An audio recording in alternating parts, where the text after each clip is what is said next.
Hello, YouTube. Welcome back to my channel. I am Taylor. I need a new channel name other than just my name because everyone can stalk me. I'm very stalkable. So let me know what you think I should call my channel in the comments. Oh, and hit the like button, hit the subscribe bell, hit the notification, all that lovely stuff, please. It helps the channel. It helps me do things like this, like review Neil Gaiman and P. Craig Russell's murder mysteries. Yeah, this is a mystery about murder. It's a graphic novel that P. Craig Russell, I think, adapted from a Neil Gaiman story. So Neil Gaiman's not really directly involved in this comic. I don't believe. It's P. Craig Russell with coloring by. I have to make this bigger so I can read it from far away because I'm old. Hang on. I could have done this earlier, but that would have made too much sense. Laverne Kinzierski, if I'm saying that right, with lettering by Galen Showman. Galen, your lettering, top-notch, sir. I didn't even notice it. So, well done. Laverne, your coloring is... Let's see, I know Rob Fatstacks Comics hates when I use this word, but it's accurate. It's competent.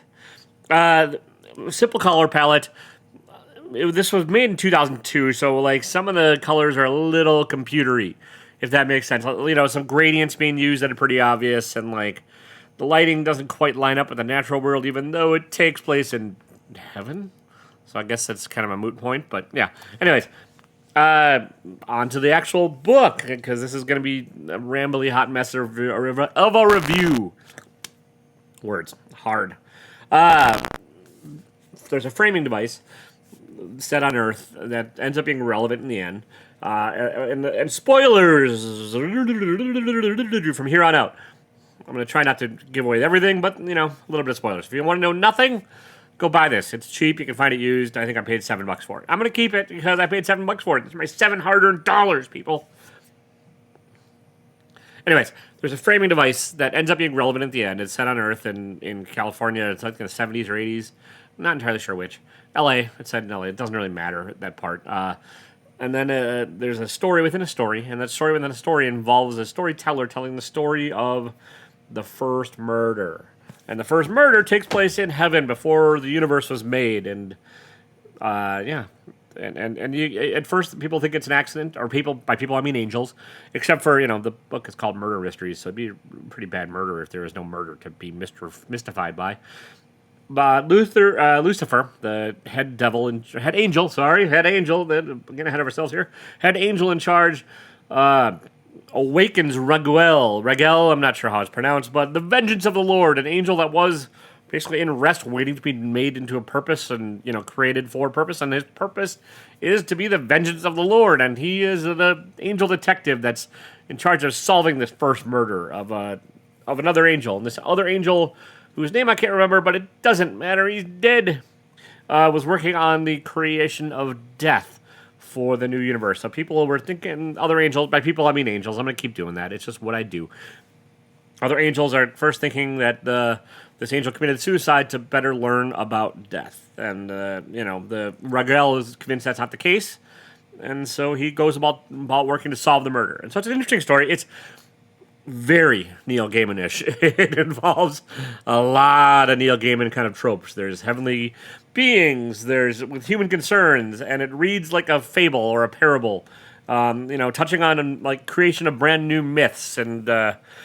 Yeah, it's like everything Neil Gaiman does in writing, especially in his earlier writing, which is kind of based on, you know, like Sandman and American Gods and all, you know, a couple other things I can't think of right now, but like they're all kind of read sort of like, yeah, like a fable, like a fairy tale, and that this has this tone. Now P. Craig Russell adopted it on his own, and it's a little bit verbose in places.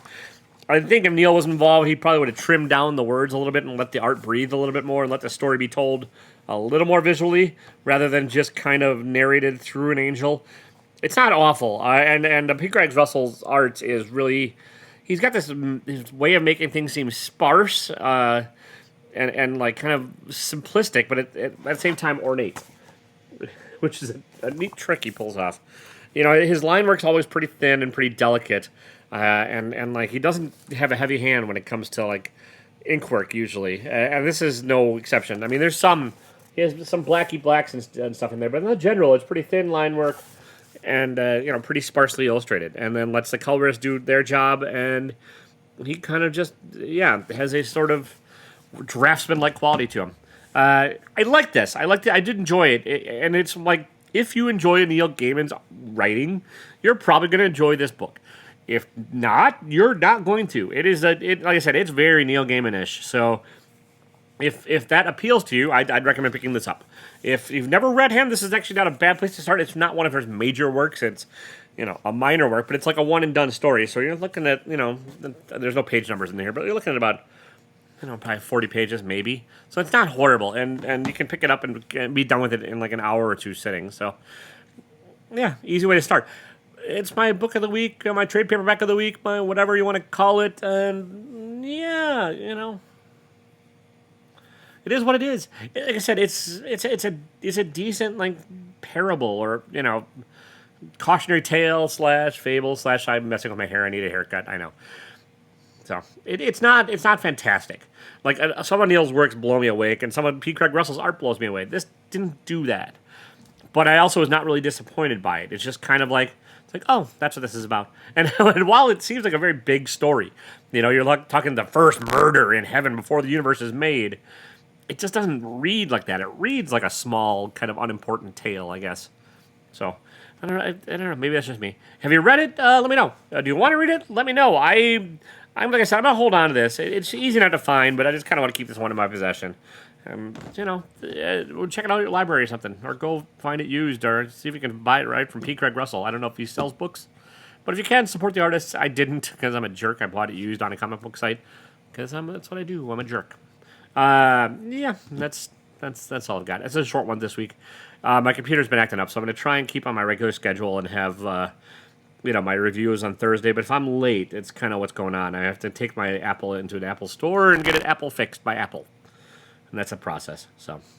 All right, that's about all I got. Don't be a dick. Don't kill anybody. Don't murder angels.